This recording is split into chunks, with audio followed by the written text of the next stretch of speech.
Bismillahirrahmanirrahim. Assalamualaikum warahmatullahi wabarakatuh. Selamat pagi, siang, sore teman-teman semua. Perkenalkan, saya Dara Tuzana. Di sini saya akan menyampaikan materi modul C.2 Bahasa Indonesia untuk SMA, yaitu mengenai teks editorial dan artikel. Untuk bagian pertama di sini yaitu mengenali isi teks editorial dan artikel. Nah, jadi teks editorial dan artikel ini memiliki persamaan, yakni isi yang disampaikan terdiri dari fakta dan opini. Selain itu, gaya penulisannya pun hampir sama, yakni teks eksposisi. Nah, apa sih teks eksposisi? Teks eksposisi itu adalah tulisan yang bertujuan untuk mengklarifikasi, menjelaskan, atau mengevaluasi. Nah, agar dapat lebih memahami apa sih isi teks editorial dan artikel, berikut ini terdapat contoh teks. Yang pertama itu ada teks editorial dengan judul Ancaman di Jalan Raya. Oke, jadi tiap tahun jumlah kendaraan bermotor di Pulau Jawa selalu bertambah seiring dengan pertambahan jumlah penduduk dan pertambahan jumlah permintaan atas kendaraan bermotor, baik yang roda 2 ataupun 4.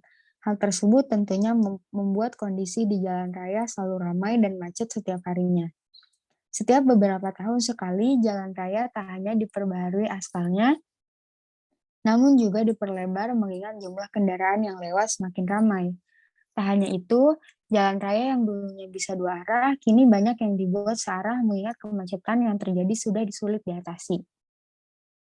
Nah, di sini terdapat contoh gambar. Selanjutnya, perkara jumlah kendaraan yang bertambah setiap tahunnya tak hanya berdampak pada kemacetan semata, namun juga berdampak pada peningkatan jumlah kecelakaan yang terjadi di jalan raya. Secara psikologis, kemacetan selalu membuat para pengendara habis kesabaran dan cenderung ingin mendahului. Di lampu merah terutama sering terlihat banyak sepeda motor yang berhenti melebihi batas yang disediakan. Tak jarang sebelum lampu berubah menjadi hijau, beberapa kendaraan telah melaju duluan.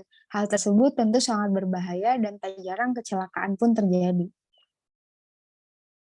Menurut data yang dihimpun oleh Polri, setiap tahun angka kecelakaan selalu meningkat. Pada tahun 2015, korban meninggal dunia akibat kecelakaan berjumlah 22.158 jiwa, dan tahun 2016 angka tersebut naik sekitar 3%, yakni 23.683 jiwa. Sementara itu, jumlah total kecelakaan yang terjadi pada tahun 2015 adalah 87.878 kali dan pada tahun 2016 sejumlah 96.635 kali. Tentu angka tersebut menimbulkan kerugian yang tak terkira jumlahnya. Lantas, apa solusi untuk mengurangi risiko kecelakaan ini?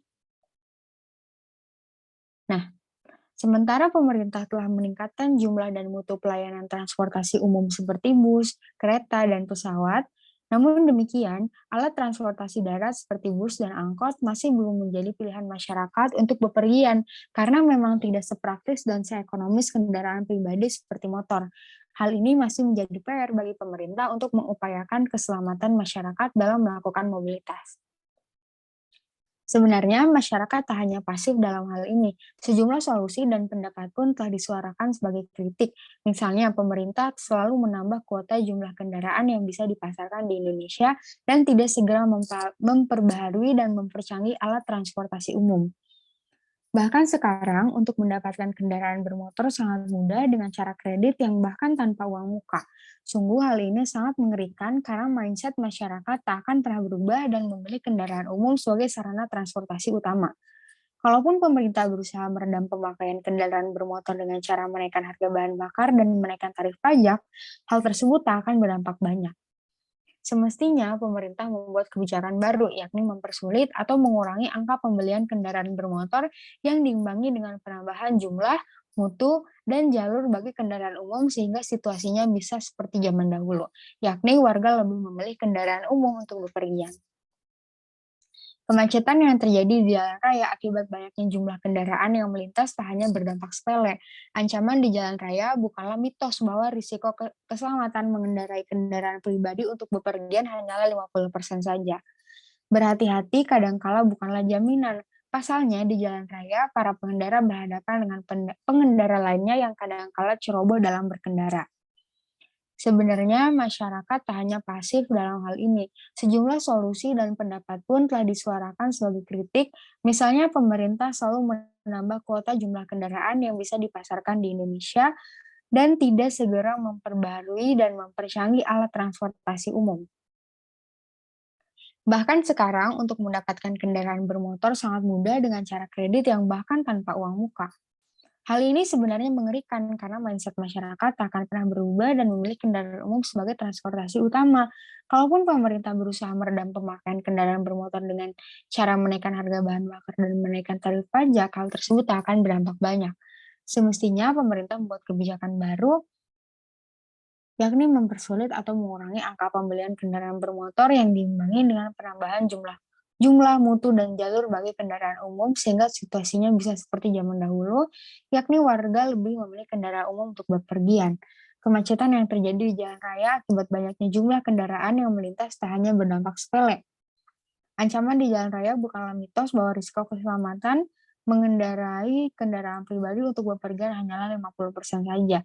Berhati-hati kadangkala bukanlah jaminan. Pasalnya di jalan raya, para pengendara berhadapan dengan pengendara lainnya yang kadangkala ceroboh dalam berkendara. Sumbernya didapat dari gudangpelajar.com, contoh teks editorial. Nah, untuk latihan teman-teman bisa coba menjawab pertanyaan-pertanyaan ini ya. Uh, Jawabannya pasti ada di teks, jadi boleh di back gitu videonya, nanti dibaca-baca lagi teksnya. Oke, next slide. Ini ada teks yang kedua, yaitu teks mengenai pencemaran lingkungan. Teman-teman boleh pause videonya, terus nanti dibaca teks ini ya.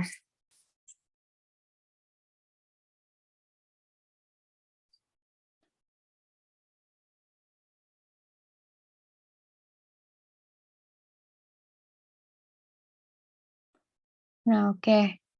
Kayak yang tadi, untuk biar lebih paham, teman-teman bisa dicoba dikerjain latihan berikut, kayak apa sih info yang diperoleh dari teks mengenai pencemaran lingkungan ini, terus yang merupakan fakta itu apa, yang merupakan opini itu apa, terus apa sih pendapat teman-teman tentang artikel tersebut.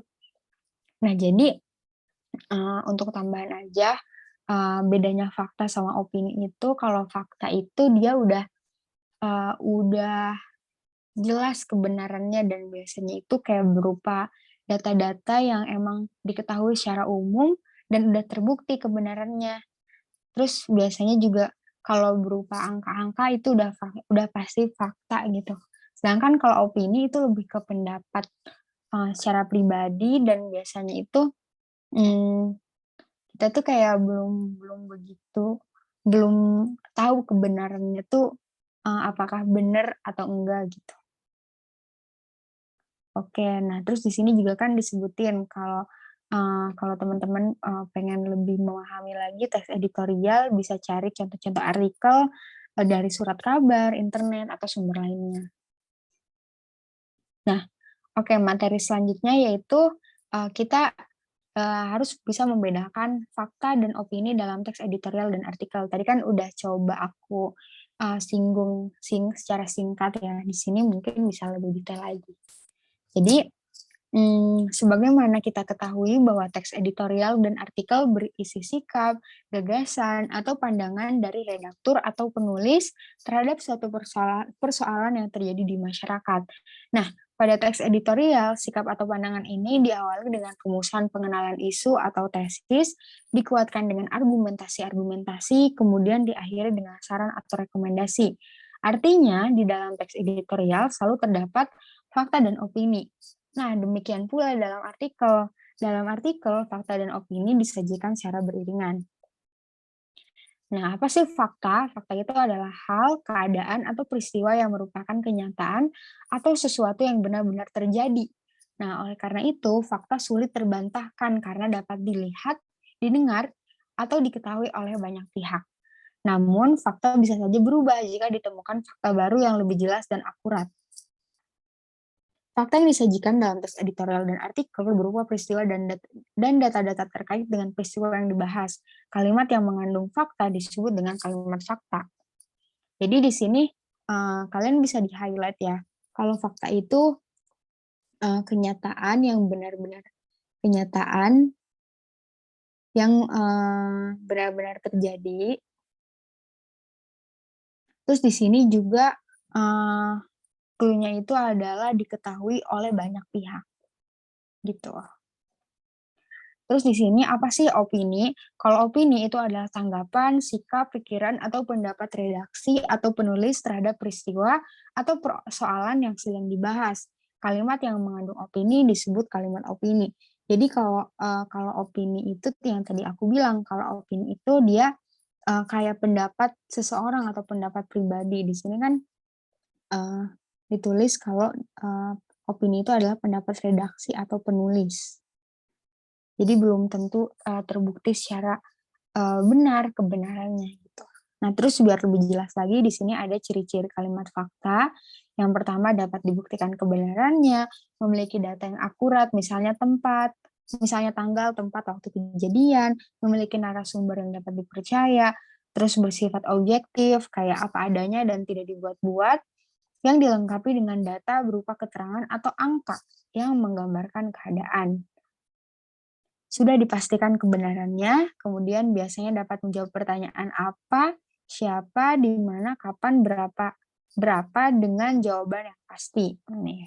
Jadi kalau misalnya kita pengen tahu ini kalimat fakta atau bukan ya. Nah, teman-teman bisa dengan cara mengajukan pertanyaan-pertanyaan ini kayak apa, siapa, di mana, kapan, berapa. Tapi jawabannya itu harus pasti, nggak boleh kayak jawaban yang masih abu-abu gitu. Nah, terus next itu ciri-ciri fakta adalah menunjukkan peristiwa telah terjadi, kemudian berupa kenyataan dan informasi dari kejadian yang sebenarnya. Contoh kalimat fakta pada teks editorial yang ancaman di jalan raya, tadi teks pertama itu adalah yang ini. Nah, di sini jelaskan, menurut data yang dihimpun oleh Polri, setiap tahun angka kecelakaan selalu meningkat. Pada tahun 2015, korban meninggal dunia akibat kecelakaan berjumlah 22.158 jiwa dan tahun 2016 angka tersebut naik sekitar 3%, yakni 23.683 jiwa. Di sini udah jelas kalau di awal udah disebutin menurut data yang dihimpun oleh Polri, berarti kan itu udah pasti benar kan. Terus di sini juga disebutin data-data angka pada tahun 2015, terus jumlah kecelakaannya sekian, terus 2016 mengalami kenaikan sebesar 3%, yakni sekian gitu. Jadi itu kalau kalimat-kalimat yang seperti ini udah pasti fakta gitu. Nah, kalau contoh kalimat fakta pada artikel yang kedua tadi, artikel yang pencemaran lingkungan, itu contohnya adalah air merupakan kebutuhan pokok manusia. Air digunakan untuk minum, masak, dan mencuci. Nah, ini kan dia merupakan suatu fakta karena itu bisa menjawab pertanyaan yang ini nih. Dapat dibuktikan kebenarannya, terus dia juga diketahui oleh banyak orang kan. Karena kan kita semua tahu dong kalau air itu ya emang benar kebutuhan pokok manusia, terus air juga bisa digunakan untuk minum, masak, dan mencuci. Itu adalah suatu kebenaran yang diketahui oleh banyak orang gitu. Jadi ini disebut dengan fakta. Kemudian contoh kalimat opini pada teks editorial yang teks pertama yaitu yang teks ancaman di jalan raya. Contohnya adalah perkara jumlah kendaraan yang bertambah setiap tahunnya tak hanya berdampak pada kemacetan semata, namun juga berdampak pada peningkatan jumlah kecelakaan yang terjadi di jalan raya. Ini kan suatu pendapat ya, kita belum tahu nih apakah benar seperti ini gitu. Jadi ini merupakan suatu opini gitu. Kalau contoh kalimat opini pada artikel pencemaran lingkungan itu adalah melihat keadaan bumi kita yang sudah dipenuhi dengan pencemaran, manusia sebagai faktor penyebab pencemaran lingkungan harus mengubah perilakunya terhadap lingkungan. Nah, ini kan kita belum tahu kan, emangnya benar gitu manusia adalah faktor penyebab pencemaran lingkungan. Terus apakah benar kalau manusia harus mengubah perilakunya terhadap lingkungan? Itu kan kayak semacam opini atau pendapat yang sebenarnya tuh belum tentu benar gitu, walaupun emang Ya kemungkinan besarnya benar, tapi ini merupakan, contoh bentuk opini gitu, teman-teman. Nah, oke, di sini juga ada latihan lagi, coba kan tadi udah tahu nih, bedanya kalimat fakta dan opini dalam teks editorial dan artikel. Teman-teman bisa, coba kerjain, eee, ka contoh kalimat fakta dan kalimat opini dari, teks yang ada di atas tadi, yang teks ancaman di jalan raya dan, teks dan artikel pencemaran lingkungan. Oke, mungkin, segitu aja materi yang bisa aku sampaikan. Mohon maaf kalau ada kata-kata yang salah, kurang berkenan, atau kalau masih ada yang, kurang. Terima kasih untuk waktu dari teman-teman semua. Assalamualaikum warahmatullahi wabarakatuh.